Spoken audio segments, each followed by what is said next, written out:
మనందరి జీవితంలో ఫెయిల్యూర్ అనేది చాలా కామన్ కదా. ఏదో ఒక పాయింట్లో మనం అనుకున్నది జరగదు. కానీ అసలు విషయమేంటంటే ఆ ఫెయిల్యూర్ తర్వాత మనం ఏం చేస్తాం? అక్కడే ఆగిపోతామా, లేక దాన్ని ఒక పాఠంగా మార్చుకుని ముందుకెళ్తామా? ఈరోజు మనం పట్టుదల అనే ఒక అద్భుతమైన కళ గురించి, అపజయాన్ని కూడా గెలుపుకి తొలిమెట్టుగా ఎలా మార్చుకోవాలో తెలుసుకోబోతున్నాం. చూడండి, ఎదురుదెబ్బలు తగలని వాళ్ళంటూ ఎవరూ ఉండరు. స్కూల్లో కావచ్చు, జాబ్లో కావచ్చు, లేదా మన పర్సనల్ లైఫ్లో కావచ్చు. ఏదో ఒక చోట మనం కింద పడతాం. కానీ అసలు ప్రశ్న అది కాదు. ఆ తర్వాత ఏం జరుగుతుంది అన్నదే అసలు పాయింట్.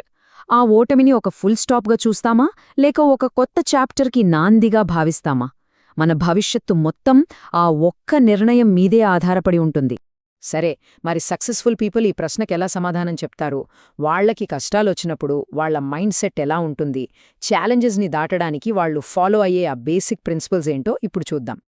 విజయానికి మొదట ఇంకా చెప్పాలంటే అతి ముఖ్యమైన రూల్ ఒకటే, చాలా సింపుల్: ఎప్పటికీ వదిలిపెట్టొద్దు. చూడండి, వదిలేయడం చాలా ఈజీ, కానీ ఆ ఒక్క క్షణంలోనే మన గ్రోత్ ఆగిపోతుంది.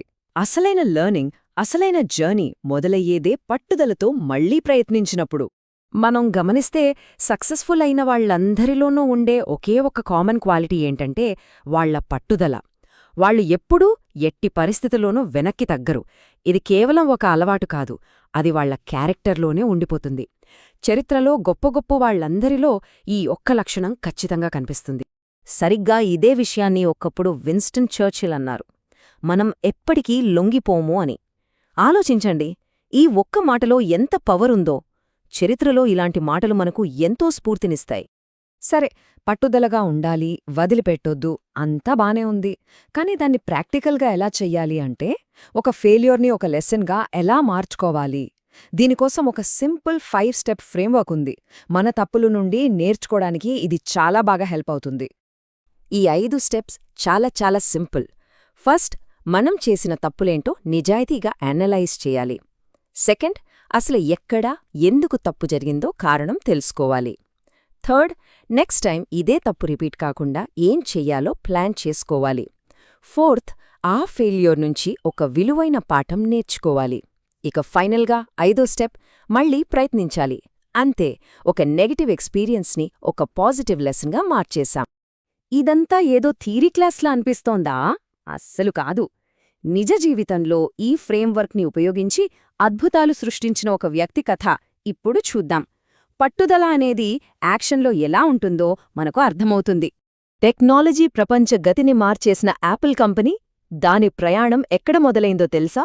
ఒక చిన్న గ్యారేజ్లో, కేవలం 2 వ్యక్తులతో. ఎంత పెద్ద ప్రయాణానికైనా పునాది చాలా సింపుల్గా ఉంటుంది అనడానికి ఇదే ఉదాహరణ. కానీ కథలో ఇక్కడే ఒక పెద్ద ట్విస్ట్. ఎవరైతే ఆ కంపెనీని ప్రాణం పెట్టి మొదలుపెట్టారో ఆ ఫౌండర్ స్టీవ్ జాబ్స్నే అదే కంపెనీ నుండి బయటికి గెంటేశారు. ఒక్కసారి ఆలోచించండి. ఇంతకన్నా పెద్ద అవమానం, ఇంతకన్నా పెద్ద ఫెయిల్యూర్ ఇంకేముంటుంది? కాని ఇక్కడే మ్యాజిక్ జరిగింది. జాబ్స్ అక్కడితో ఆగిపోలేదు. ఆ అవమానాన్ని, ఆ రిజెక్షన్ని ఒక పాఠంగా మార్చుకున్నారు.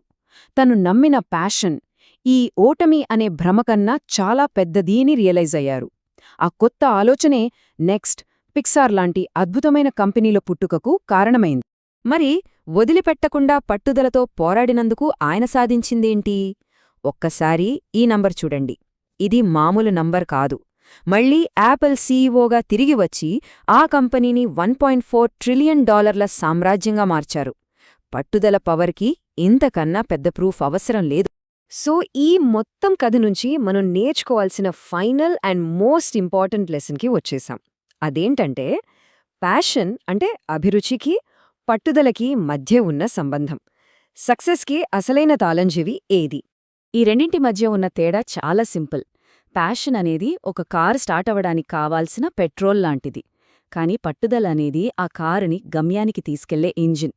పెట్రోల్ ఎంతున్నా ఇంజిన్ సరిగ్గా లేకపోతే కారు ఒక్క అడుగు కూడా ముందుకు కదలదు. కాబట్టి సక్సెస్కి రెండూ ముఖ్యమే అయినా గమ్యం చేర్చేది మాత్రం పట్టుదలే. అందుకే మనం ఎప్పటికీ గుర్తుపెట్టుకోవాల్సిన విషయం ఒక్కటే: కేవలం ప్యాషన్ ఉంటే విజయం రాదు, పట్టుదల ఉంటేనే వస్తుంది. ఈ ఒక్క వాక్యం ఈరోజు మనం మాట్లాడుకున్న మొత్తం విషయాల సారాంశం.